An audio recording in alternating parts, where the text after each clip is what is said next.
All right. What's going on, everybody? Welcome back to the Tapehead Massacre podcast. I am Chris. And I'm Caleb. And today, Caleb, you want to introduce our host, our guest? Yes, absolutely. Yeah. So it's our host. There we go. Our I like host. that. The show just got 10 times better. So we have today with us a very special guest. It's been a little while since we had a guest on the show. Today we are joined with us, producer and writer behind the 80s cult classic Spookies.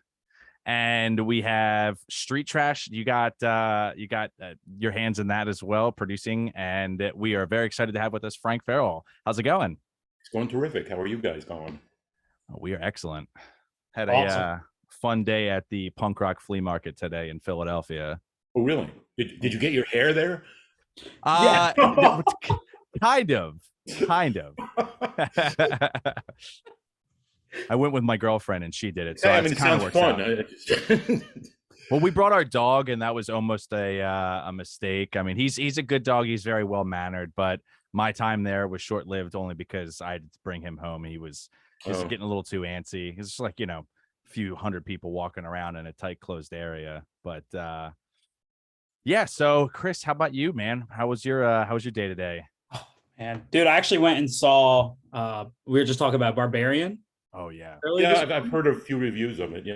Yeah, it's I knew nothing about it. My girlfriend bought tickets without we didn't talk about it, and she was like, "Hey, we're gonna go check out this movie." So I watched the trailer right before we got there, and it was everything I had. I didn't expect a single. It's interesting because I'm very critical of the fact that a lot of movies seem to be under advertised. Nobody's even aware of them until they're already out. Which I can't really understand how they would expect that to work out well.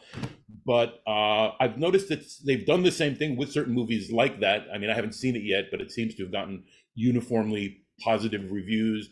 And I think nowadays with some of these films, they're simply saying, all right, we know we have a winner.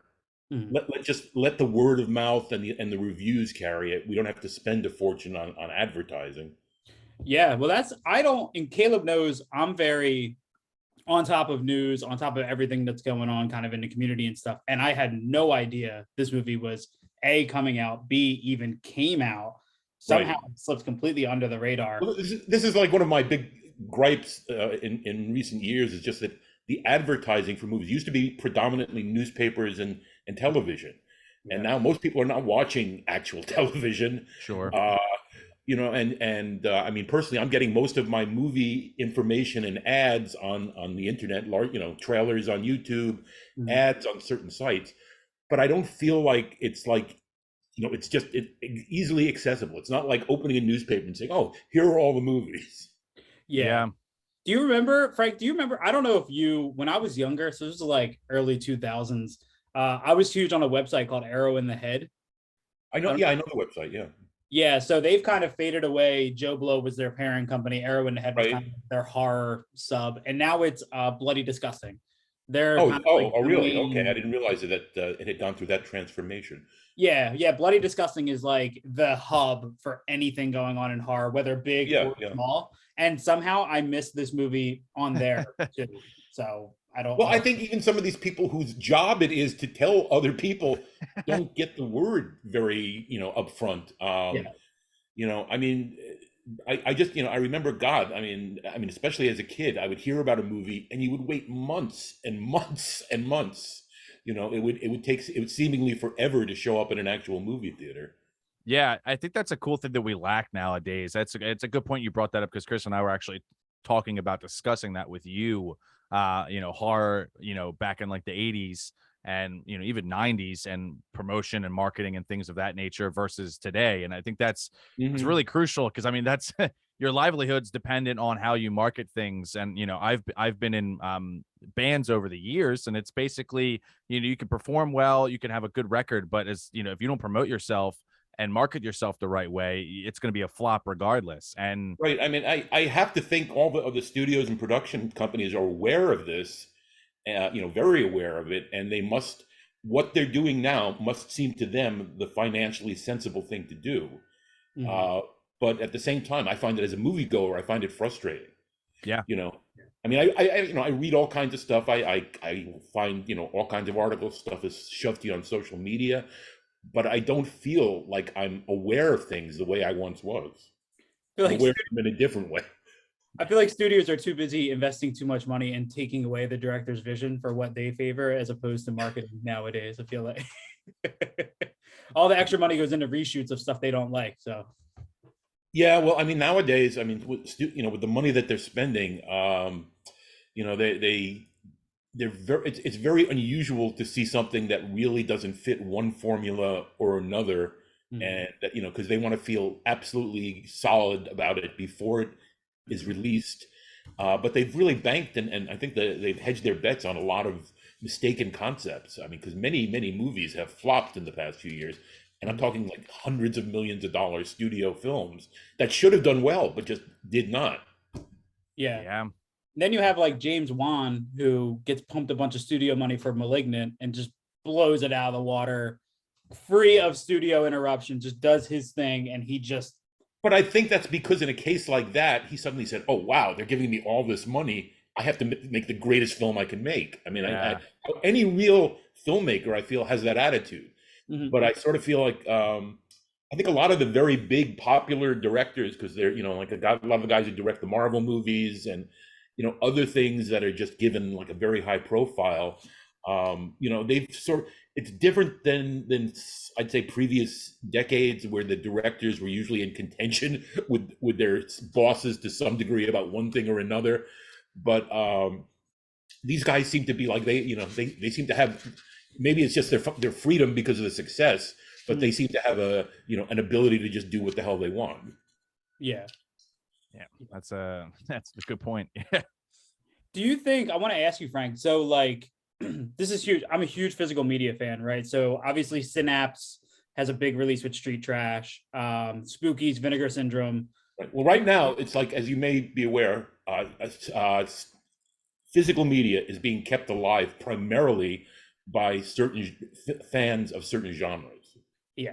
Oh, You know, yeah. I can't. Horror is easily at the top of that heap. Oh yeah. And I think without the horror fans and their interest in things and their desire to like and to see almost anything ever released, you know, which companies have been like coming out with in recent years, that you know, I mean, I'm pretty well versed, and I have come in contact with many films suddenly released on video I never heard of. I mean, you know, regional films, foreign films, you know, but they're really digging deep, and I like that. Yeah, yeah. And it's really awesome too, because they're giving them proper treatments. Like you have Vinegar Syndrome with Censor, which was a very little a very little French film that just kind of hit a couple festivals. Vinegar Syndrome gives it this gourmet 4K release. It kind of gets a rebirth in popularity. Like it's really helping small films get the attention that they initially should have gotten. Yeah, and I think because they've also realized that a lot of this audience that they have now that is buying are, you know, they're willing to take a chance on anything. And I think in some cases that means you wind up with a very like bad movie that you don't really like, but it's, you know, I mean, I've always been that kind of an adventurous film goer. You know, I might hear just a few fragments of information about something. Wow, that seems interesting, and then I'll like crawl over a mountain to try and find it or get to it. Yeah. I'm dealing right with that with you. right now. Yeah, with a couple releases. I'm trying to dig over mountains to find them. Trying to. Well, it's cool because between Chris and I, so I'm a huge tape collector. I collect a lot of like dead formats. Right. I got my uncle owned a video store from the early 80s to the Cool. late 90s.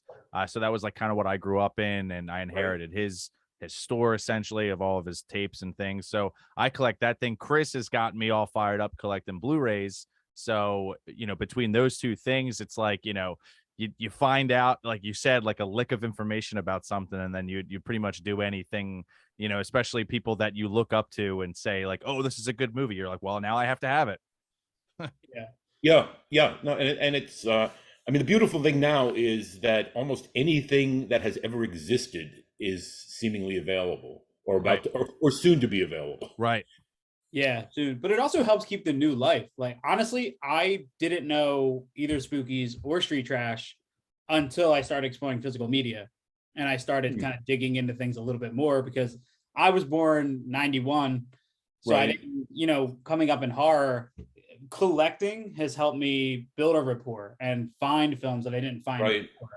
It, it, it's been really interesting to watch Street Trash over the years, because when it was released theatrically, it was very limited bookings. It was midnight shows. Mhm, It was through Lightning Pictures, a division of Vestron Video, which mhm. was putting money into like Yeah. endless movies at the time.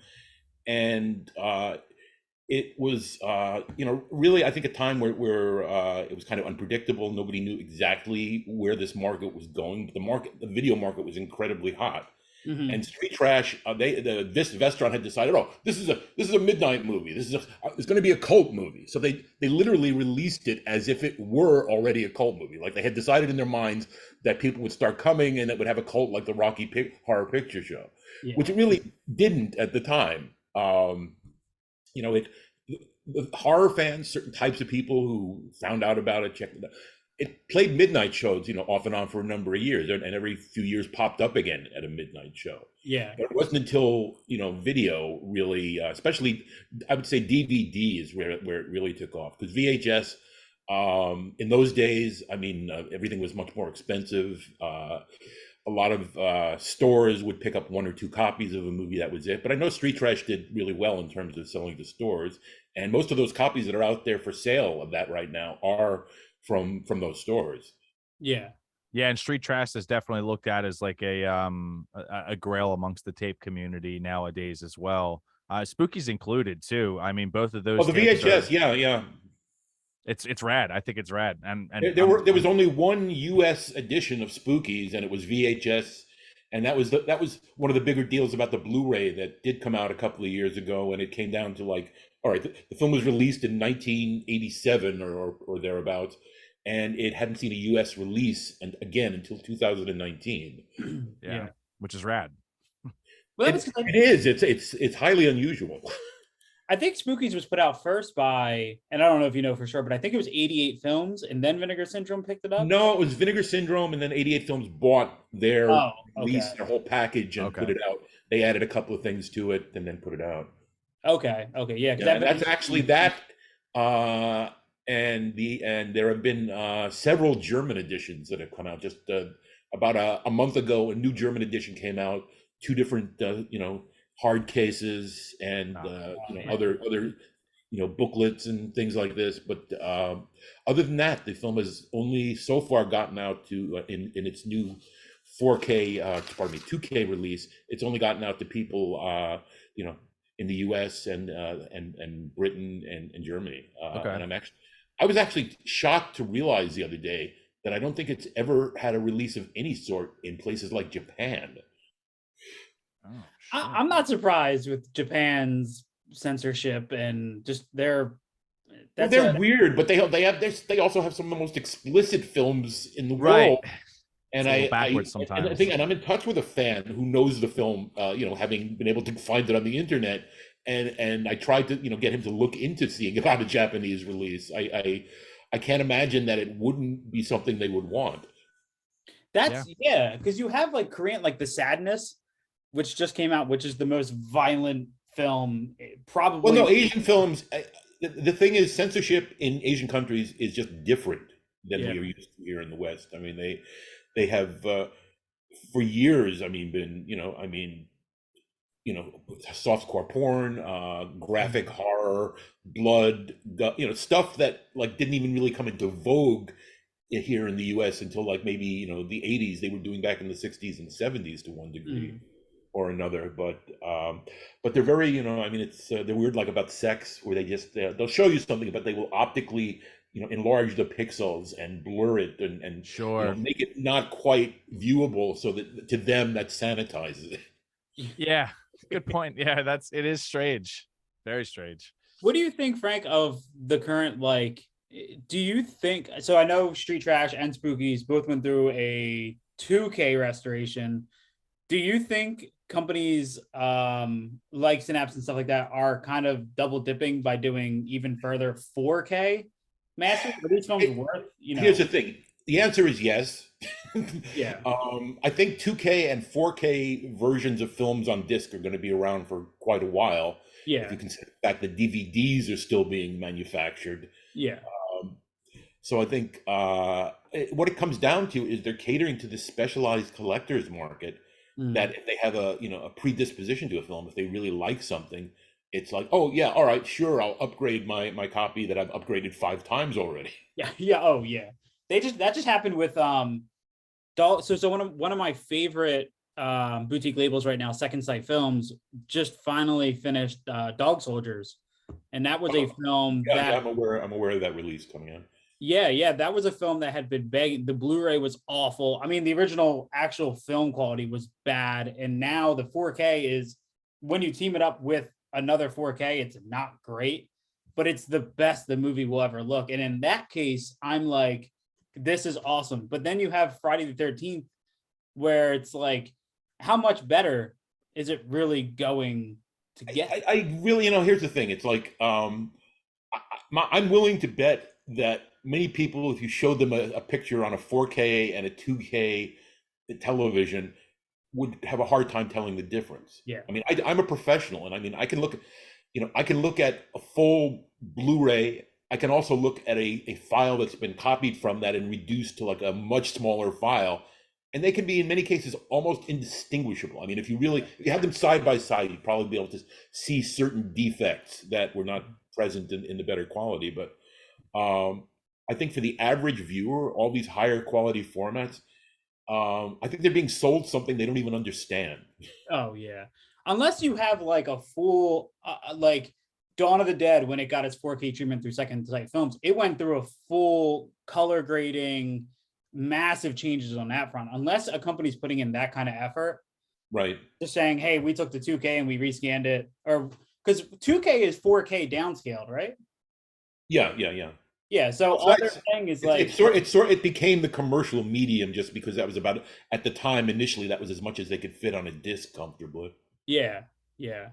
But yeah, I mean, stuff like, I tell you what, man, I'll just be 100% honest with you. I saw Street Trash about 3 years ago for the first time. I found the Synapse release and I was like, what the hell is this? And it was simply the color. I'm happy that people can still say that about it. Yeah, I was like, what the hell is this? And it was like official Meltdown edition. And I'm like, right. I'm like, let me throw this in.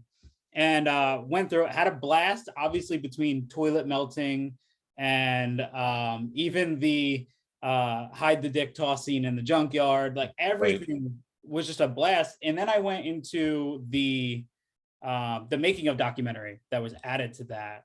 Okay, good. And to hear about how professionally approached that film was with storyboards and all this stuff, it was awesome. We made an effort. We were doing. Our desire was to make the best film we could possibly make. We were very hamstrung by our backer, who, first of all, he had a story he wanted us to make. He had certain things he wanted included. It had to have this. It had to have that. And then he stepped back and it was like, all right, well, you guys are the filmmakers. I don't know anything about this. And then because he was so paranoid and concerned about us, he was absolutely convinced we were trying to cheat him like every step of the way. And I mean, and I don't think I don't quite understand that, but I think that's just the mindset, the background that he came from. He was kind of he started out as a street hustler selling bootleg videos that realized he could turn this into a more legitimate business. Yeah, dude. I mean, that's an awesome. Uh-oh. Sorry, I got it. No, you're good. No, that's awesome though, because when I'm watching a movie, I'm thinking this is just people on the loose. Like everyone's just, dude, it's like the fraternity version of filmmaking. You're just like, everybody's on the loose. Every idea is out. It's just going crazy. And then when I sat down and watched the documentary, I was like, wow, this was some serious effort. This was a real. Well, it was serious effort, and then it was all just disregarded and torn apart because our backer was, I feel, conned into shooting new scenes and rearranging the film and turning it into something very different. Yeah. And I don't think he benefited by that in any way. Yeah. Well, there was still a lot, and my knowledge on Spookies is nowhere as dense as Street Trash, and it's because it's been a while since I've watched Spookies, but was there some similar issues like that on Spookies or no? Oh wait! Oh no! I'm sorry. I'm thinking. What I just said is for Spookies. I'm sorry. Spookies. Okay. No, Street Trash was like total, like anybody came up with an idea, if we thought it was good, we'd like immediately implement it somehow. Yeah. But, from the time the script was written, we knew it was intended to be anything goes. Yeah. Meaning, not, we weren't worried about gore. We weren't worried. We did not feel restrained by much of anything. Yeah. I think a couple of times we held back, because we thought something was too gratuitous, but and it was. But I think we knew we were doing something different. It wasn't like a typical horror film, especially because I think it crosses so many genres, in the course of the story. And that was one of the things I think that made it less commercial at the time, because it wasn't like they could just say, "Oh, we can just put this into a grindhouse and any audience will accept it." Because there are people who love it, and there are people who are like first of all, they're confused that there's a lot going on. There's all kinds of stories that aren't necessarily horror. There's like weird characters. There's unexpected moments. It's more of a carnival than the average horror film. Yeah, I mean, you have the plot point of the two brothers who run away from home, and then you have this king of the junkyard plot, and then all of a sudden Tenafly Viper comes in, and there's like, you're just following, and these plot lines come in and out enough that you can follow it. Right. But in the meantime, it's just batshit off the wall. Yeah, and I have to say, as opposed to Spookies, where things were taken out of our hands and turned into something different, I feel pretty pleased with about everything that resulted in Street Trash. Meaning, I think we accomplished what we set out to do. That's good. The audience gave us the reaction that we wanted, and the film has really just continued to be loved. I mean, there are lots of major Street Trash fans out there. Oh, I love Street Trash. If I find every single piece of merchandise that I find from any clothing company that's putting out something Street Trash, I'm buying it. I'm always like, there was just something about it that I was like, I love every single thing about this, and I'm one of those fans, so lump me in. Right, and it's the kind of film, it's never going to become, it's not going to be famous on the level of a Friday the 13th or something. It's just, but more and more people, encounter it every year, and it continues to, be beloved by many. It continues to screen theatrically. And I think because it's a unique movie, I think it's different than so much of the stuff that came out at that time. There's a lot of creativity all over the place. A lot of sort of eccentric, weird performances from oddball actors. To me, it's the kind of movie I like because I find it what I would call almost absolutely thoroughly entertaining. It's like I almost don't care what's going on after a while. I'm just like having fun in this world. Yeah, it's kind of like a trauma film with a budget. Honestly, I feel it's a trauma film with a little more intelligence. Okay. I like that. I like that. And Caleb, and I've been told Lloyd Kaufman is someone I have never met, even though I dropped into the Trauma offices on a few occasions in the 70s and 80s, and knew many people who worked for them, etc. But Lloyd, in the commentary on the Toxic Avenger, complains about Street Trash being mistaken for a Trauma film. Oh my God. Oh shit! I did not know that. That's funny. Well, if you watch it with no knowledge of it, you would think it's a Trauma film. Yeah. Well, part of the reason is that we cast at least, actually 2 actors that he used that were fairly prominent, that were like visually sort of very recognizable. But at the time that Street Trash was made, there were not really that many, of what people think of as the Trauma films now. The Toxic Avenger, I think, may have been released just shortly before. And like all the ones that followed were either starting up around the time of Street Trash or were made after. Yeah. Right. And Caleb, you just finished a Spookies documentary, right? Yeah, so I was watching that. We had spoke, and we talked about. You said, hey, check this out. And it's funny because that's on the Vinegar Syndrome release, that documentary. And there was just a lot of like insightful stuff that was going on there because I had seen Spookies via Shudder. I just haven't been able to get my hands on a tape. That's usually my go-to way to try and like watch a film that's like, from like the 80s or 70s. If I can get my hands on the tape, that's how I would prefer to watch it that way. And then I'll go and get the Blu-ray or something later on. But this was on Shudder. I wound up giving it a watch. This was like a couple of years ago. And I just loved, I loved how it sat, and given the documentary a watch, it honestly just opened up my perspective on the film in a lot of different ways with the direction of the way that things were just being turned and twisted. Yeah, it was an insane asylum. Yeah. You know, I mean, it really kind of crushed us at the time, because we had nothing but goodwill. We were trying to just do everything that we could to give this guy a film he could make money with and that we could feel proud of. Yeah. You know, and he did still make money eventually, but I think the reason he did is because of our scenes. I mean, our scenes are all the monster scenes. Yeah. Which is, That's you know, the best that's, I scene. mean, yeah, I think that's like the big draw for everything, you know? You know, it's sad, and a lot of the cutting of it is just, to me, was just a real hijacking of it for this woman who took over to get her director's credit out of it. You know, I just feel like a lot of just blather was thrown in to do things like cut down all the monster scenes originally in our rough cut. We got as far as a rough cut of the movie, as you may remember in the documentary. Yeah. But she, you know, cut lots of stuff, good stuff, from those scenes in order to throw in some of her stuff. And ultimately the movie is like roughly about 51% her material and 49% ours. Fuck. Does that uncut version not exist? Did they just No, we've been through. This is like I'll be asked this on my deathbed, you know, Yeah. because you know, we searched every avenue that there was to search. I mean, for a while before Vinegar Syndrome released it, myself and one of my partners, Tom Doran, who's one of the co-directors of the film, he and I were searching high and low to find out who currently had the rights.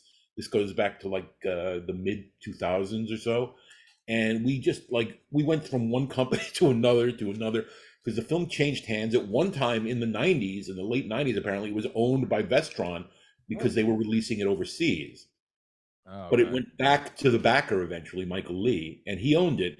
And while he continued to re-release it on DVD for a while in Europe, he never really seemed to understand the fan market that was there at all. Now, this is the man who ran Vipco Video, which is beloved by many British people because that was where all the horror movies were. That's where all the gory movies were. Those are the video nasties. He got in legal trouble on a number of occasions because of that. And his films releases were censored in the UK. But he didn't understand or appreciate the fan audience. He didn't care for these films particularly. He just saw them as a ticket to profit. And he had a certain amount of contempt for the fans. I think he looked down on them. And ultimately, you know, I mean, while other companies started to realize, this goes back in, you know, to the 90s, where they realized, oh, there's this fan market and we can do special releases and we can really service them to some degree. He was oblivious to it the entire time. He's probably still oblivious to it. Man, that breaks my heart to hear. Truly. It's unfortunate, you know, but it's like, this is one of the horrible things about the motion picture business, that, you know, all the glamour and creativity and, you know, etc. But like at the heart of it are people who, like, all they care about is the profit. And that's true for any business, but in the film business, I think it processes in a different way because it has that glamour aspect. Because people, you know, you can say, "Oh, I'm doing something really meaningful and artistic," or whatever. But that's always pretty much in spite of the people who are, you know, directing things financially. Yeah, that's why it's surprising though. Like, I'll tell you, just real quick, back to Barbarian that I watched today. Man, that movie, I think I appreciate it mostly because it felt like an anti-studio picture. Like everything about it, when you do get a chance to see it, everything about it just felt like such a throwback. Like it reminded me of like something I would watch at Mahoning that was just going to be off the walls. And it does that. It doesn't follow a formula. It's very non-linear storytelling, and it's as brutally disgusting as they can possibly make it. And the fact that the theater was packed on a Sunday release weekend at 11 a.m. I think the word of mouth got out on it almost immediately, because I heard about it maybe a week before it came out. Well, now you have, like, Caleb, you sent it to the group chat. Dawn of the Dead is coming to Regal Theaters. Frank posted that. I ordered my tickets. Yeah, I mean, and that 3D version has been around for a number of years at this point. I know they paid for it and had it done, and then it had a few screenings in a limited number of places, but I never thought it would get out into like some kind of a real theatrical release. I'm pretty surprised. It's funny that this all came up because my girlfriend's brother works for a brewery called Neshaminy Creek, and Mhm. they just released. They worked with the George Romero Foundation to release a beer. Oh yeah, John, see, I saw a picture of it. yeah, I have the shirt on. Right, Oh, it's got okay, the cool. Romero picture on the back. Yep. And that was so awesome to see because I couldn't go due to being at work, but my girlfriend went, and she said it was a huge turnout, a ton of support. From the Yep. Romero Foundation, they screened Night of the Living Dead there. Tons of people came out to support. It was really awesome to hear such positive feedback on an event like that. Yeah, I'm Yeah, I excited mean, to. as you know, I'm one of the Dawn of the Dead zombies. So Yes. I had a chance to meet and interview George at the time, and I was just I fell in love with him almost immediately. I mean, he was like such a sweet guy. He was totally open about everything. He really seemed to have a very solid handle on what he was doing, on the scenes he was shooting, how he was trying to make them work.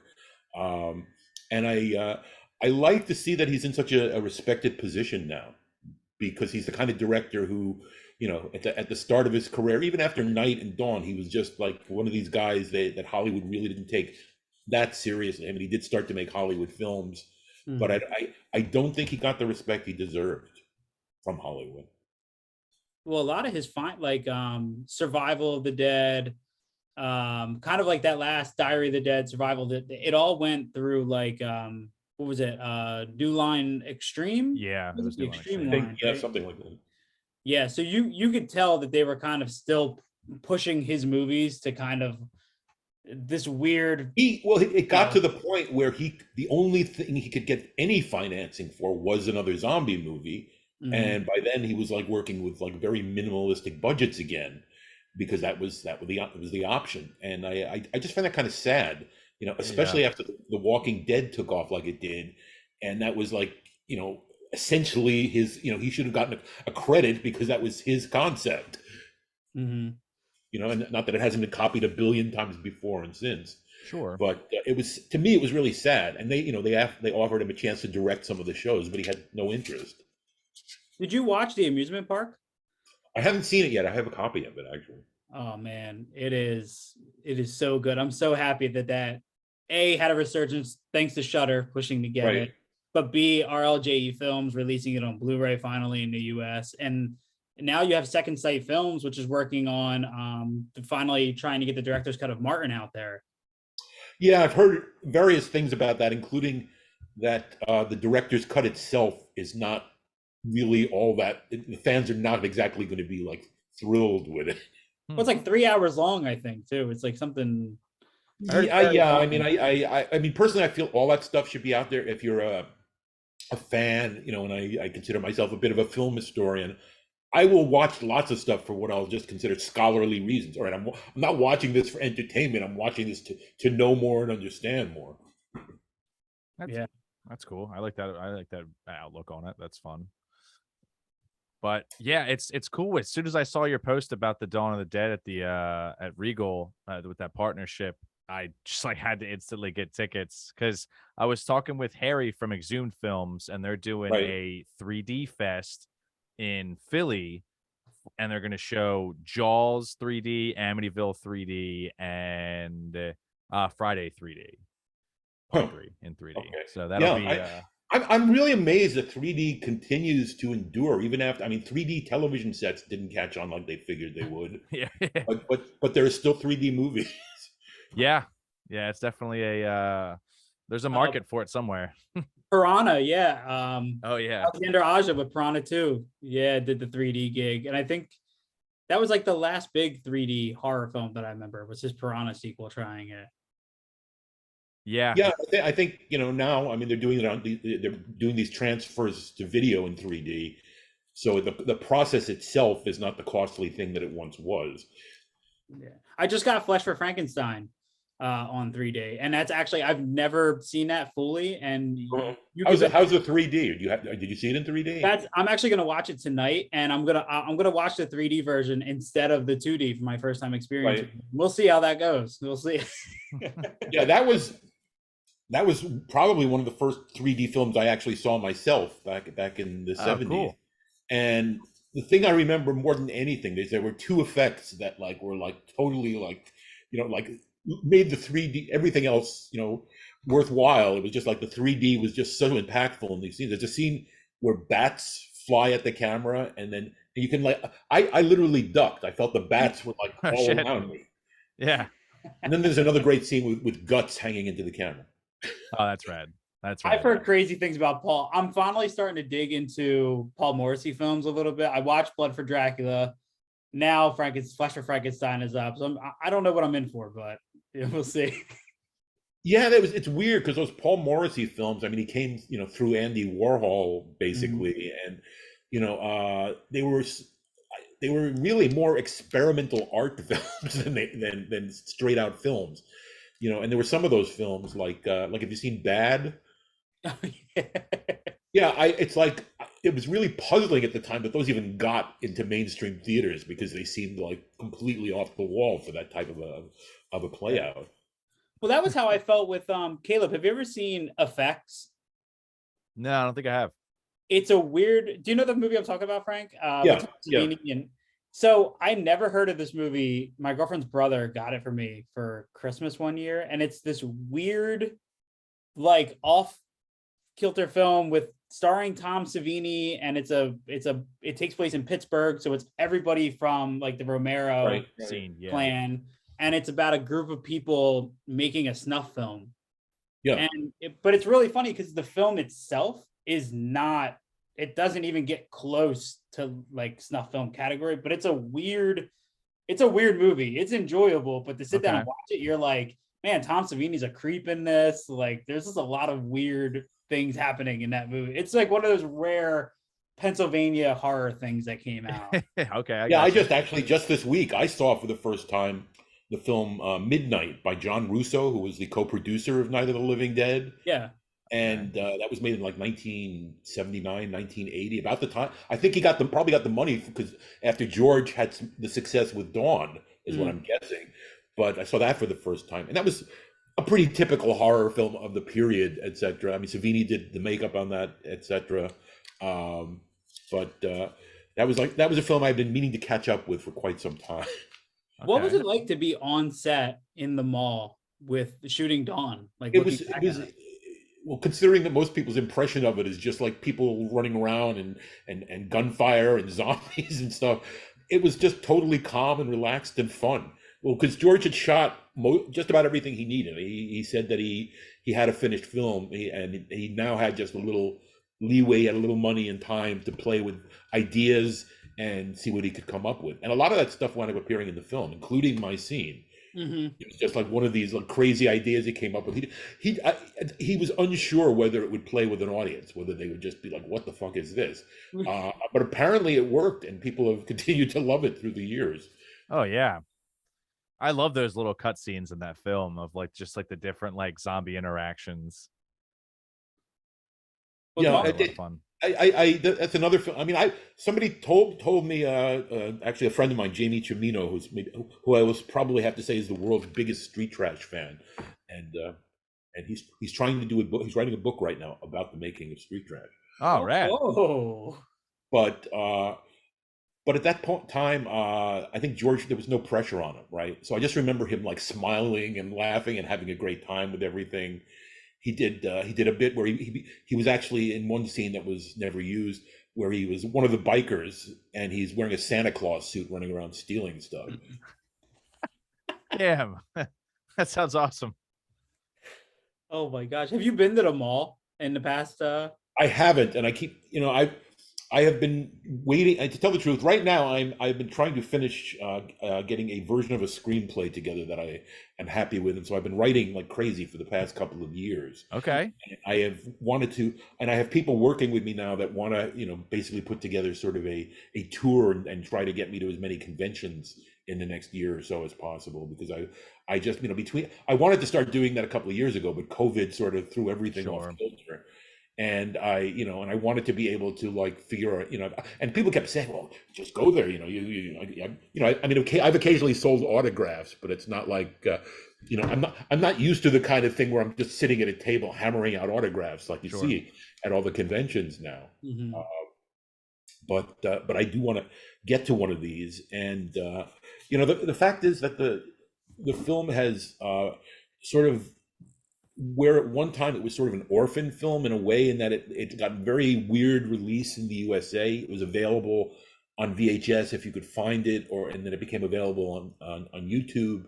But it never really, got the kind of re-releases that so many other 80s horror films did. And it's come to be sort of, and Joe Bob Briggs I will credit with helping on this a lot, because on his show that Last Drive-In, Shudder, that it really was seen, I'm guessing, by more people than ever before. That's how I saw it. Yeah. Well, that's how, you could just, like, when I watched The Last Drive-In, I don't care if I've seen the movie 100 times or not. I just watch episode by episode by episode. Yep. And his input in between all the pauses and everything is the thing that I look forward to the most, especially on movies that I've seen, 1,000 times, especially when he did, like, I Spit on Your Grave. I'm like, I learned so much more about that movie just in the little intermissions with him giving information than I've ever learned about it. So I appreciate this show and what he's doing for the genre and Shudder by continuing to give him seasons and continuing to allow him to do it. Plus I think he's gotten a lot more people interested in older films they might not have even been aware of ever, unless they had this opportunity. Yeah, we'd love to have you out at the Mahoning. I mean, that'd be a great spot. Yeah, to tell the truth, it's someplace I've been wanting to get for a very long time. I have, like, Mike Gingold and other people that I know seem to spend an amazing amount of time there, actually. It's a great place, and I mean, they have so many festivals there, and I was there for, I think it was their 3rd year running, was my first year going, and seeing it then, I mean, it was great because, it was like a niche thing, but you'd still get all these people coming from all over to, but at that point it was like 100, 200 people, which, I mean, that's great. You know what I mean? But yeah. I was just there for their Camp Blood event 2 weekends ago, and I was there on Thursday because they had a few people from the Mutilator were there signing and taking pictures, and then Larry Zerner from Friday Part 3 was there signing, and there were license plates from California and Texas. And, seriously, and because you could camp there all weekend, there's a ton of stuff to do outside. Well, I mean, I think town. It's to be able to get to see certain movies on a big screen is a big deal, because it's a rarity nowadays. It's a rarity to see new movies on a big screen. Sure. Well, when I went there for Crate Fest, that was the first time the Chiodo brothers had watched Critters 1 and 2 on the original 35 in like decades. So to be with them, and I was funny because where they were sitting, they were kind of across the field from us. And first of all, there was like 500 people here. But second of all, just they had smiles on their faces the whole entire time. Yeah, I'm sure. No, I didn't see Spookies with an actual audience that was having a good time with it until God, I don't even remember, like exactly. I think maybe 7 or 8 years ago or something like this. Wow. I saw it 35 millimeter at one of the Alamo cinemas, and they just had a great time. They loved it. They were cheering and laughing and having a really good time with it. And this was such a major revelation, and it made me so happy, myself and my other associates on the film, that it came down to, gosh, I mean, because the previous time I had seen it in a theater, it was in Times Square with like 3 other people in the theater. Yeah, man, in Times Square too. Oof. Well, I remember I saw lots of movies in Times Square. I remember at VHS Fest that they have every year, the 2019 one, they had, and I forget what the movie, because what they do is before they play a movie, they'll show trailers of movies that came out that same year. And Street Trash was one of the trailers, and the place like fucking lit up. To my knowledge, they've shown both Spookies and Street Trash. They have, yeah. Because I have a poster. To tell the truth, I should mention this. I should plug this now because I haven't really started to yet.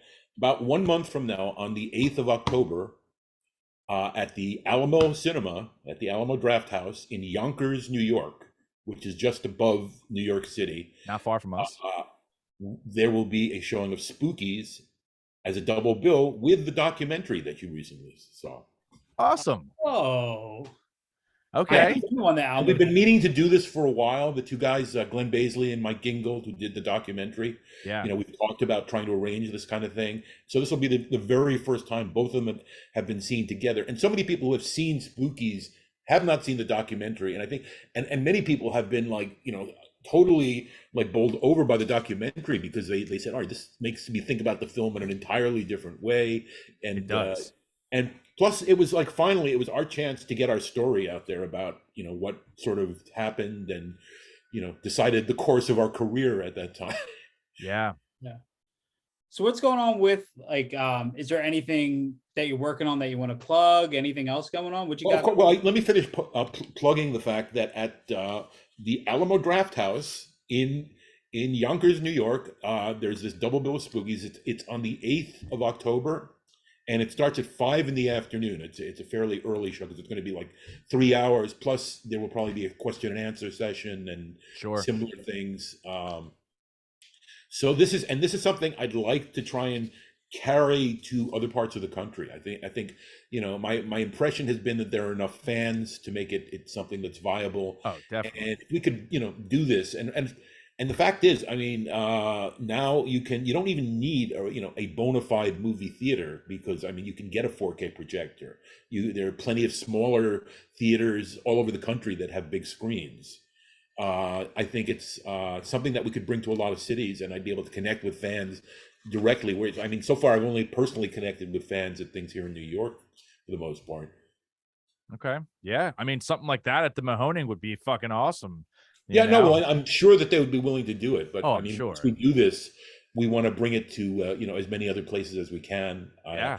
I want to start making a real effort to get out to conventions in general more, because it's something that I've just been regretting not being able to take advantage of when the disc first came out and things really heated up. Sure. Yeah, I mean, like we are fortunate enough. I mean, I live in Voorhees, New Jersey, which is a hop skip away from Monster Mania in Cherry Hill. Right, You know, right. and I'm very fortunate that, like, you know, one of like the US's, you know, largest horror conventions is, you know, 10 miles from me, not even, you know. So I'm very fortunate of that. So having you at something like that, I mean, that would be great. I mean, it's unreal. I mean, every year I go, I feel like the turnout just gets crazier and crazier. Yeah, it's and so crazier. interesting to me because you know, I came from the conventions of years ago that were, you know, usually much smaller. I mean, I'd attend stuff in New York City, you know, and there were lots of people there, but not on the level now. And at some point, I don't know exactly when, but like somewhere between 10 and 20 years ago, big studios started to realize, gee, these people are like probably the biggest fans of movies in the country, and we have the opportunity to market directly to them. So that was when you started to see all the companies come in with like major movie displays and you know, hype and promotion, and they sort of took over the bigger conventions to a great extent. Yeah. Yeah. So in terms of that, what else would so are you said you're working on something currently? Yes, go ahead. Yeah, I have written I have written a first draft, and I'm hoping to soon finish a second draft of a screenplay for a Spookies sequel. Oh, hell which yeah. is an attempt to say, hey, here's how good a film we could have made if we actually were allowed to make a film we wanted to make back then, and it wasn't cut up into something else anyway.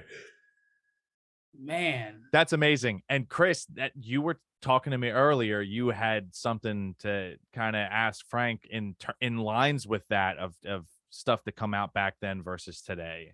oh Yeah. yeah, it's one of those things where I always watch. I watch movies from the '80s, Street Trash Spook. I watch all these movies, and I'm like, I wonder if they could get away with this stuff today. And it's just one of those things. It's You know? very interesting. It's very interesting because on the one hand, so many things these days are a lot freer and a lot less censored than they were at one time. And things that were considered like harmless or no offense to anybody are now harmful. Mhm. So and this goes on, I guess, you know, every generation, or you know, through history, that, you know, different people, different times, attitudes change.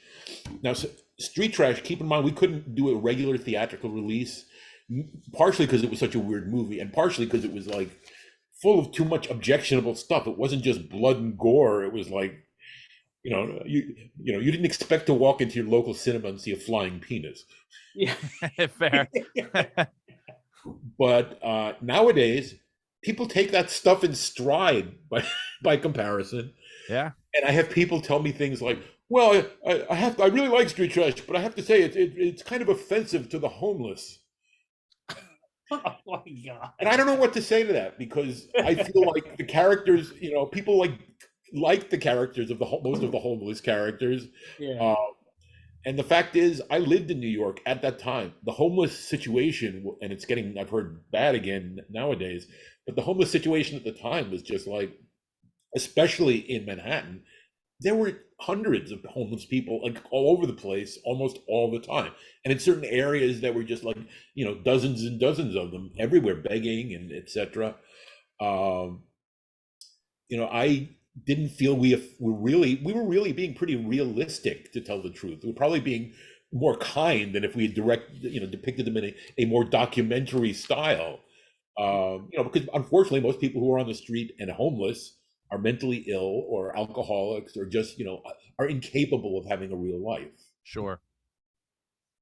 I think we need a Tenafly Viper real, not obviously not old and expired and causing melting, but I think that there should be a company to step up and distribute some Tenafly. Well, I mean, there have been various, many people have made their own, because there was a sticker included in the DVD and the Blu-ray. Yep. And many people have gotten a bottle and made their own Tenafly Viper. Quite a few, as a matter of fact. It's really kind of amazing. It's as far as a real booze, it's like there's probably a market there, and the rights are not held by myself. But here's the thing: do you know that street trash is being remade? What? Are you aware of a movie that came out a couple of years ago, or maybe in the past year? I think it was Fried Barry. Yeah. Yeah. The director of Fried Barry, Ryan Kruger, he's South African. His film did really well. I mean, meaning it got more attention than any other South African film in the past year. Yeah. And he obviously had the chance to do something else that he wanted at a bigger budget, and he just chose to buy the rights to Street Trash, and he wants to do the remake. That's fucking awesome. Wow. Which is it's not gonna follow the exact same storyline. It's a remake in concept, essentially, and he's reusing the title, but that was kind of a real, that was a wonderful sign of respect for the film, that the first thing he would choose to do after he had his success is to remake Street Trash. Yeah. Yeah, and see, you and I had messaged about that, and obviously I didn't want to bring anything up that might have been disrupting any peace anywhere with releases and dates and things like that. But when you had told me that, it's really cool that you said that you were happy about this. It's nice hearing. Yeah, I'm surprised, because usually, I mean, I'm not like a giant fan of remakes. I think there's some things that warrant a remake, but I think generally remakes and sequels are made primarily for the dollar. It's not like somebody's inspired and, I have a wonderful movie that must be made. It's just like, all right, can we do more of the same? Yeah, good point. Listen, as long as which I'm sure Ryan Kruger will stick with those incredible practical effects, or even the advances. He's already done and posted some of his makeup effects tests, which are just right online as far as I'm concerned. I mean, love that. He's practical effects. It's not going to be pleasant. Yeah. But I think I think he's the right person to do it. I mean, I saw Fried Barry, before this came up, and it was one of those films that I liked. I appreciated its weirdness and it being different enough to suit my taste. And there's a certain amount of the spirit of Street Trash in it. Yeah, I could see that totally. Yeah, the originality of it alone. I mean, shit. Well, that plus, I mean, like most filmmakers choose not to do movies about unpleasant, like sort of ugly characters. Yeah. Fair. Good point. Yeah. You're not wrong there. Yeah. Is he still doing it's funny because Street Trash, and then you look at, I think more particularly what comes to mind is like Maniac as like those New York style horror films, I guess, is what like it's New York. It's dirty, it's dingy. You kind of got to like shower after. I guess he's still trying to capture that as well. Yeah, and I think with the new medium with video, it's on video things tend to look pretty even if they're ugly in many cases. Yeah. You know, it's like, for instance, I mean, I think that like I talked to somebody about this recently, but the technology in so many new films, you know, I mean, everything is now easier to do. You can get lighting and stuff done more quickly, and you know, it's good for everybody on many levels. And what I've noticed is a lot of films, and this especially goes for studio films, they visually they look gorgeous. Like the lighting in so many movies that I've seen look gorgeous, whereas a few years ago it would have looked okay, but not absolutely stunning. Sure. And I think it's because they have the ability and the time to do a lot of that stuff quickly nowadays. At the same time, I see a lot of films that look like they were shot with no regard for anything. I'm talking about the kind of stuff where it's all handheld camera, where everything just, you know, I mean, they basically could have had one guy standing there pointing the camera here, then cut everything together. And sometimes that's a good low budget technique. But I sort of hate to see people with money taking that easy route and not really making, you know, to me, that's not movie making. That's just like, all right, well, people talk, we point the camera here. People talk, we point the camera there. Yeah, no effort. Yeah. Well, it's minimalistic effort, and there are people who are considered major directors who have shot films like that, and I have issues with that myself. Yeah. No, I couldn't agree more. I mean, that's there's a lot of times where you'd see a movie that has, you know, all the makings of being something good, but flops due to the fact that, you know, for me, I'm a sucker for, you know, the cinematography of a film, you know. So like if it's weird for me, like if it looks really, really good, I'm all about it, or if it looks really, really bad in its own way, I'm all about it too. Right, So, no, and I you know, thoroughly understand that, and I feel pretty much the same way, because the movies I'm least interested in are ones that sort of are comfortably on a middle ground. They're not particularly good or bad, and to me that usually means they're not particularly interesting. Yeah, I can see that. All right, so let's see. I have a fun question for you that we always ask our guests when they come on. Your perfect ideal night for a double feature. How is that going to go for you? What are the films you're going to choose? And then I'm terrible at these questions because it's super there's hard. so I many know. movies that I have great affection for. It's like people say, "What are your favorite movies?" You know, and I can name movies that are among my favorites, but I can't necessarily say this is my absolute favorite movie because Fair. I just think different films, like many things, they offer different things to you. They take you to different places. You know, and sometimes a film that you really love, it's like it becomes, you know, it's like every time you watch it, it's like putting on a comfortable piece of clothing or something. It's just like you feel totally like you know, you're in league with it. Mm-hmm. Yeah, that's a great way of looking at it, honestly. I mean, it's funny, like my girlfriend gets on me a lot of the times about the things that are like comfort movies for me to fall asleep to. She's like, the fuck? Why is this something that you're falling asleep? I'm just like, I don't know. I've seen it 1,000 times and it's like I know what's gonna happen. So I mean, that's the thing. Here's the thing: a lot of stuff is getting done nowadays, or has become popular again, like '80s horror movies, because of the nostalgia factor. And I already went through this when I was younger. Like suddenly the 30s and 40s became a big deal again, and the nostalgia factor like carried a lot of, you know, like people who lived then were nostalgic about it. Younger people got interested in it, and you know, and this happens every few years, and it's interesting to watch it happen again in a big way, because 80s horror is probably more popular than it's ever been.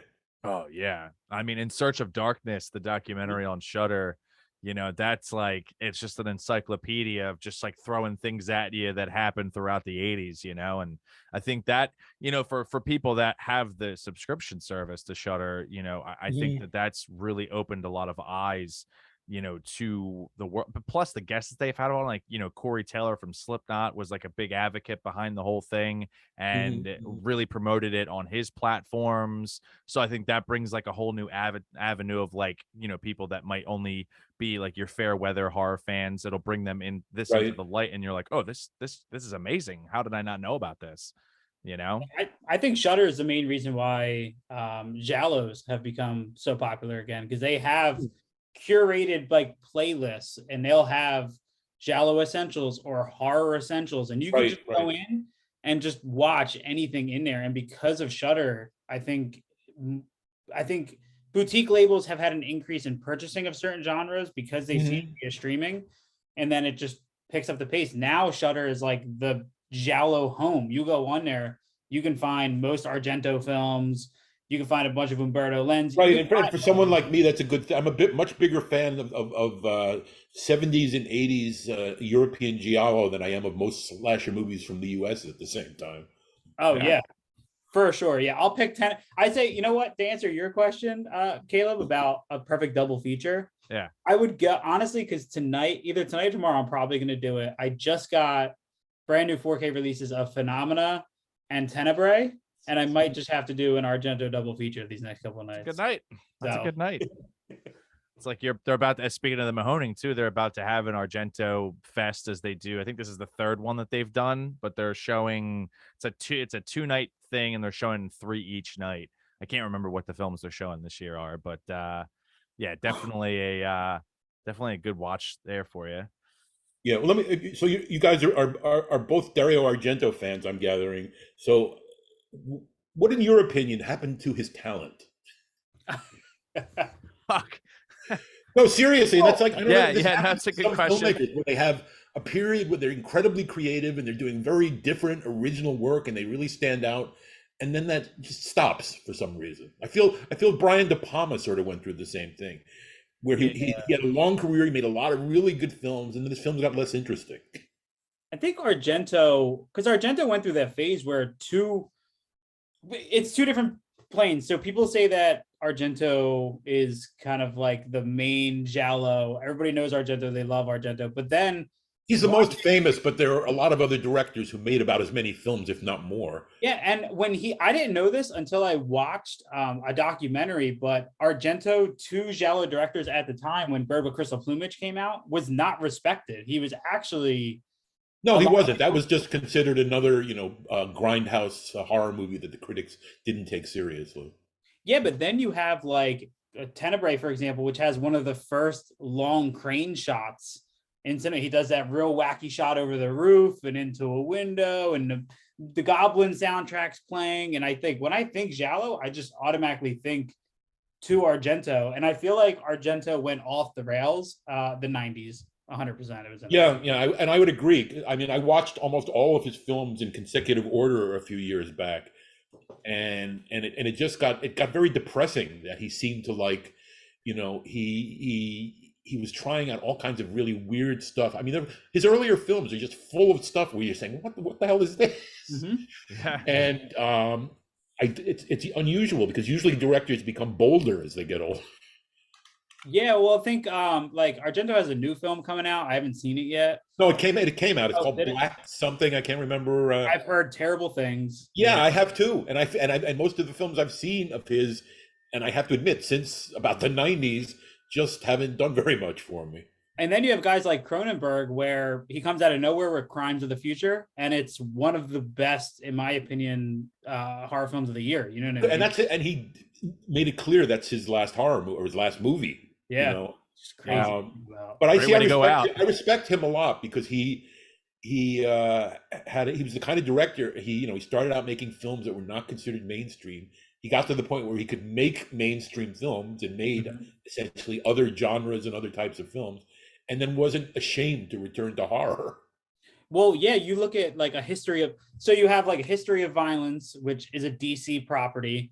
And A History of Violence still, I think, is one of the hardest hitting action dramas or a thriller in decades. And then you have Eastern Promises, where he taps into Russian mob and really gets into all this detail. And that's barely an action movie. That's a straight drama movie. Right. And he disappears. And then now out of nowhere, Crimes of the Future, and he's like, oh, this is going to be my last film. And Crimes of the Future is one of those movies that just blew me away. I haven't seen it yet. It got lots of bad reviews, as one might expect. But it's interesting because these are the kind of most of the negative reviews that I saw were the kind of negative reviews of horror movies I used to see back in the 70s and 80s. That would essentially make it clear, this film is gory and disgusting, and therefore it is worthless. Yeah. Man, that's like... There's still a couple of his films that I need to Crash is on my watch list, but that's one that fans love and critics just aren't. They say, oh, it's soft core, it's tons of sex and this and that. But then you have like, I don't know if you saw Titan. No, I haven't. I want to catch that one. Yeah, Titan is literally a movie about a woman who has sex with a car, and right. But that movie's raving. Everybody loves that movie, and I do too. But then Cronenberg was exploring the same thing a decade and a half ago, and critics are like, "Meh." Actually, Crash was liked by some critics at that time, and it certainly got a better reputation over the years, I think. Yeah. You know, but I think Cronenberg is someone to me, and I can say this probably from like the first films of his I saw, and I haven't seen the new one yet, but I think he had a love for films and filmmaking, and certainly it was exciting to him to do certain things certain ways. I mean, I think one of his biggest talent may simply be getting a visceral reaction from the audience, and not necessarily because something's explicitly gory or something, but just the feeling. There's a lot of scenes and moments in his film where you're just very uncomfortable. Like you sort of feel like, all right, maybe the scene should end. Yeah, the last act of The Fly, which is arguably his most commercial, Yes. Yeah. Yes, and the Fly. I really, it's interesting because I have come to like The Fly more and more over the years. Yeah, The Fly too, not so much, but yeah. I just watched that recently, actually. Funny enough. Oh man. But in terms of, I think it makes a big difference when someone is like very involved with what they're creating. If if you get to the state where some directors are just they're there because they love continuing to get a huge paycheck, but you can sort of see that they're just doing, they're doing it by rote. They're doing what they're offered. They're not doing anything enormously special. Right. You definitely do pick up and notice those things for sure. But one director who loves what they do, but I don't understand what they do because I'm always struggling to get into his films is David Lynch. And like I love Lynch, and I don't. The thing is, I don't expect a Lynch film to be like other films. It's like it's a Lynch. It's so out there. It's just like he's doing his own thing, and he doesn't care if anybody else gets it. It's just his thing, and then move on. He was very fortunate in that he in his early career he made Eraserhead, which was like a very became very, very well known for a film that started out playing midnight shows. Yeah. He then Mel Brooks became a fan of Eraserhead. He offered him The Elephant Man. That launched him on a Hollywood path, and suddenly he was doing giant multi-million-dollar films, which doesn't happen to too many people. Yeah, but he pretty much, even though he's gone in and out, he has just done what he felt like doing, and he had the luxury because he had some big financial successes, but he did not take the easy route of just trying to do more of what he had done to try and make that kind of money. It's like he did like Blue Velvet is like one of his key films, and that was a commercial success, and that was pretty much seen by mainstream America. And then like within a few years he was doing stuff that was probably going to alienate a lot of those same people who saw Blue Velvet. Well, yeah, I think it was like Blue Velvet and then like Mulholland Drive were kind of the most recognizable. And I just find what I like any film where I feel there's like somebody there behind the cameras. There's somebody who has a sensibility and is trying to make you see a story or hear or experience a story in a very particular way. They're not just like content to like do the usual stuff that almost any other movie would do. Yeah, absolutely. So in terms of get back to the whole Ryan Coogler and Street Trash remake, which is super exciting. Do you have any direct part in this? I have been in touch with him and his people. I wish them well to a great extent. I feel if there's a chance, I would like to drop by the set at some point, and which will be in South Africa.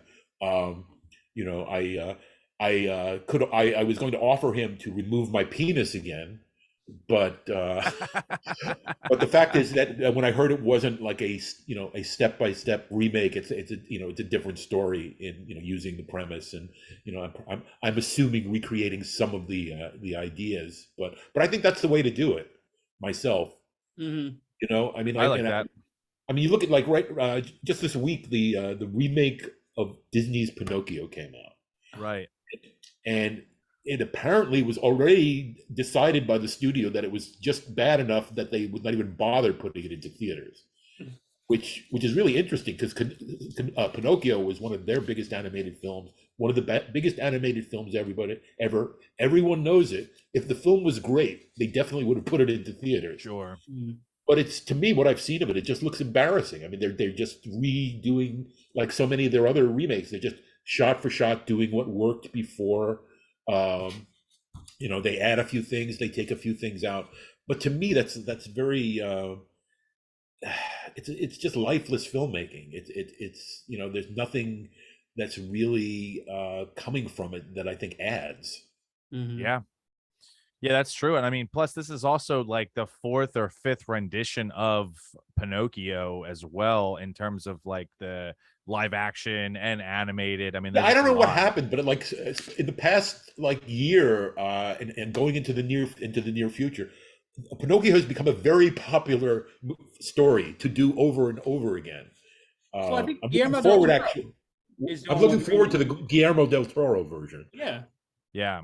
Well, it's funny. This just like kind of jogged my memory of the whole. I don't know if you saw the Winnie the Pooh slasher that's coming out. Right. Yeah, and it's funny because there's a local radio station here that I listen to every morning while at work, and they were talking about how the fuck that was possible for somebody to take a beloved children's character and turn them into, and it was because there was, and I forget who's directing, but it was whoever that was.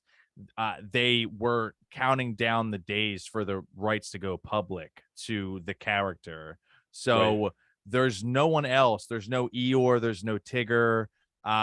There's nobody else. It's just Winnie the Pooh, and that Right. was all they could get the rights to. Plus, But it's based on the original material, and I'm sure they were careful not to make it too similar to Disney's version in any way. right.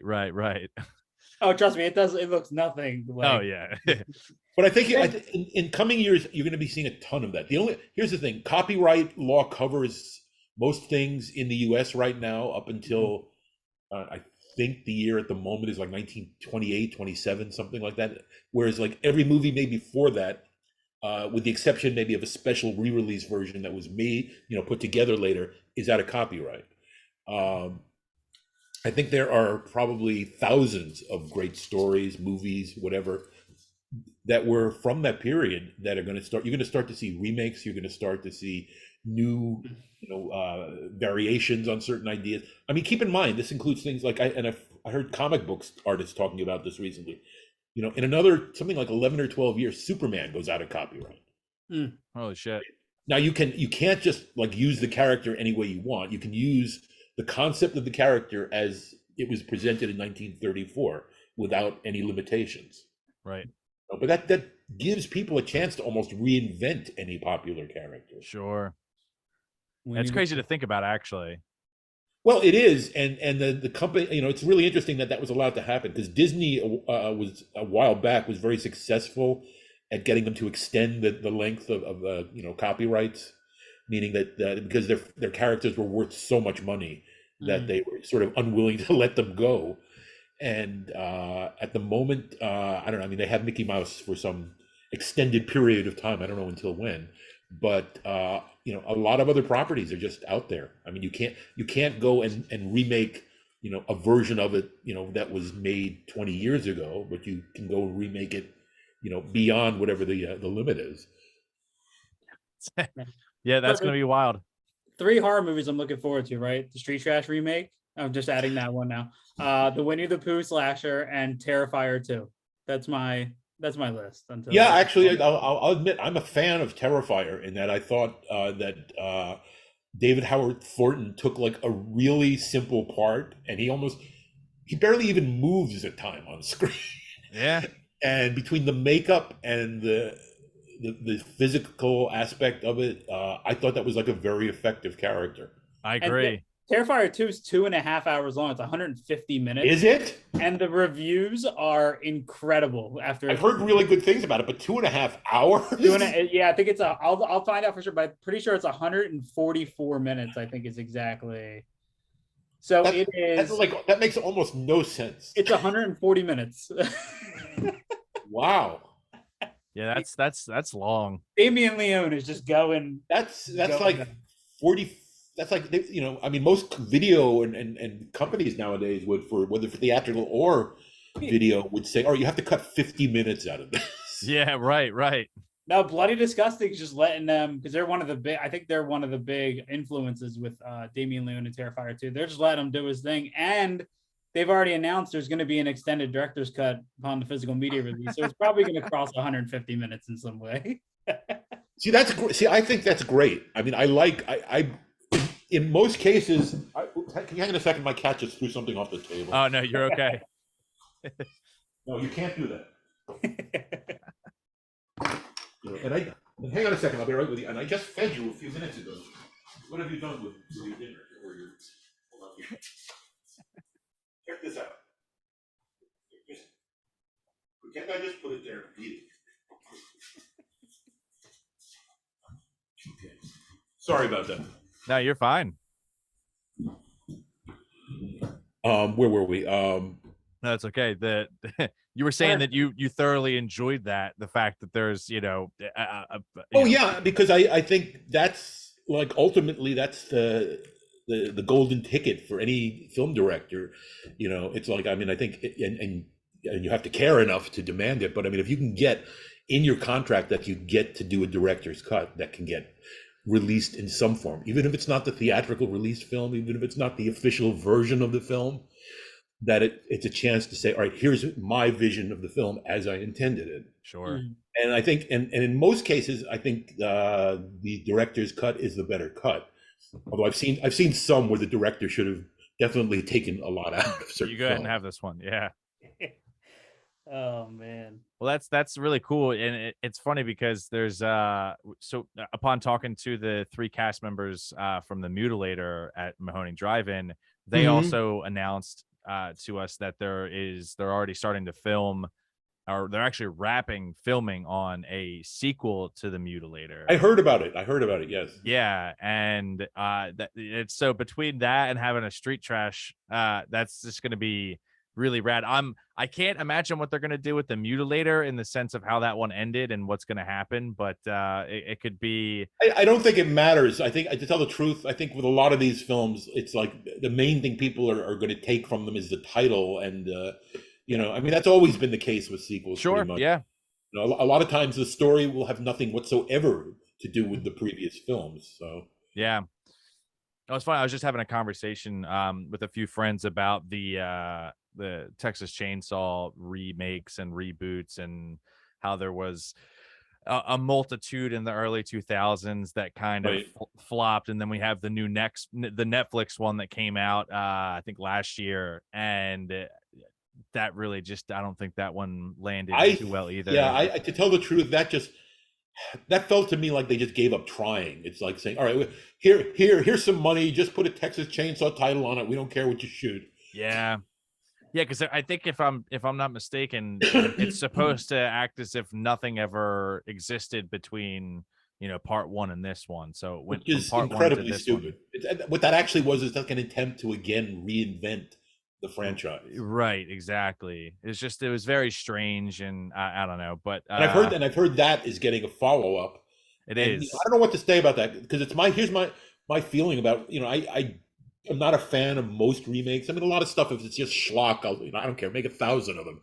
It doesn't matter to me. Right. But I sort of feel like the original Texas Chainsaw was such an influence. It captured such a mood. It was and in very minimalistic ways compared to a lot of, you know, the more recent films. Sure. I think, you know, those type of films, you know, especially films with, you know, that you're doing something with, like, that has a reputation as a piece of quote unquote art, that you should be hiring, like, you know, filmmakers who are doing, like, you know, totally, you know, experimental, personal, bizarre stuff. Just look for people with like a real visual sense, and I think you'll get a good film. And I think, because I think a lot of many filmmakers, I think they get a chance to do, you know, Hollywood features or something after they've been trying to for a long time, and they'll make anything. And you know, it's part of the reason we made Spookies. Spookies was not the story we wanted to make at the time. Yeah. Right. but it comes down to some people really just have they have to do the best that they can possibly do. Yeah. I did not feel that with the recent Chainsaw film. It That perfectly movie- said. It lost me at Yeah. a bunch of 19-year-olds bought a town. Yeah. And I It's was just like, oh, okay. there was just so many plot points in that were just not necessary. I mean, we talked about it on a previous episode, and we basically said that it's just clickbait because it's just something for a younger generation to potentially pick this up and be like, oh, this is an older movie that they redid, it's got to be good. And there's like a lot of modern tropes that they're trying to add in, like TikTok Right. and going live on using social media as a somehow a defensive mechanism. But I don't know. And then the whole bringing back Sally was just like so fucking bizarre. It was pointless. I don't even know why they bothered with that at all. It made no sense in the context of what they were trying to do there. Right. Yeah, it was very strange. Especially to do that and then have the character die in an anticlimactic way. I mean, yeah, right. It was trailer bait. Hey, we'll put her in the trailer. She's in this movie for 12 minutes. Yeah. it's like, because if you go back to what Tobe Hooper did with the first film, it was a very simple film. It relied on long, extended suspense scenes. Mhm. Yeah, right? It did. That's really all you need. You need a simple story, a good premise, some good, different, unusual ideas for the scenes, and then just play out the suspense. Right. Mhm. Yeah.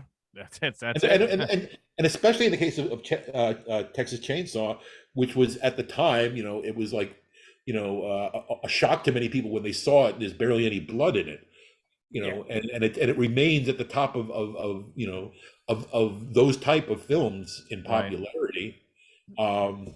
So I think having skill with actually making suspenseful cinema is something that would make any potential sequel another good film. Yeah, exactly.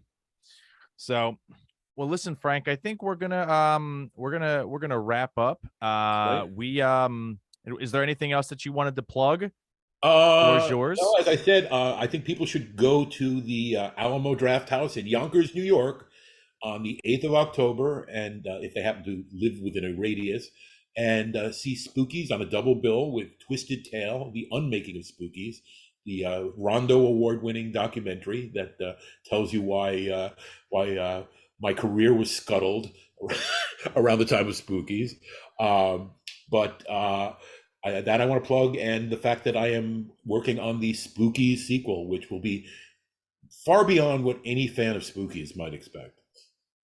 That's cool. Hell yeah. Very excited for that, for sure. Awesome. Well, right. Listen, so Frank. I hope to talk to you guys again sometime soon. It's been a good interview. You guys are fun to talk with.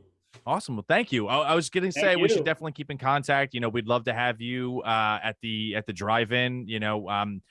We have a good friendship with Virgil, who runs the drive-in. So if you ever, stay in touch, because like I said, I'm going to be starting to get out and doing the conventions hopefully in the very near future. And I want to once we do this one screening, I want to see if we can duplicate this event in a few more big cities. I think it would crush, personally. It would be so good. Well, I mean, it's one of these things where I keep getting told, oh, if you go to the conventions, people will be really, really interested because you're a name that they haven't seen at the other 10 conventions they went to. Right, and that's the big thing too, especially with Monster Mania. Anytime there's a guest, when it pops up, first con appearance ever, their fucking table is lined out the door. I mean, I forget who it was, but there was at this past year's, Chris, you were there. There was she was like an older actress from like 70s and 80s horror. It's her first con appearance, and there was literally a line out the door. It was nutty. But, right, no, but I think that's great. Because I love older films. Most of my favorite films are older films. So yeah. I'm very pleased that there's a larger awareness of a lot of things that the average person, and this goes back to when I was a kid, is aware of the movies made since they were born, and that's about it. Yeah. So, well, we will definitely keep in contact for sure. Listen, thank you so much for your time. This was huge for us. We are very appreciative of you coming on and talking with us. Mm-hmm. So we look forward to talking to you soon. All right, and be sure send me a link when you post this eventually, because I'll Oh, definitely most definitely, we will for sure. Okay. All right. Well, All listen, right. Frank. Wonderful. Have yourself a good Guys, you evening. take care, and hopefully we'll talk again soon. We sure Take will. care, man. Thank you again. Bye bye now.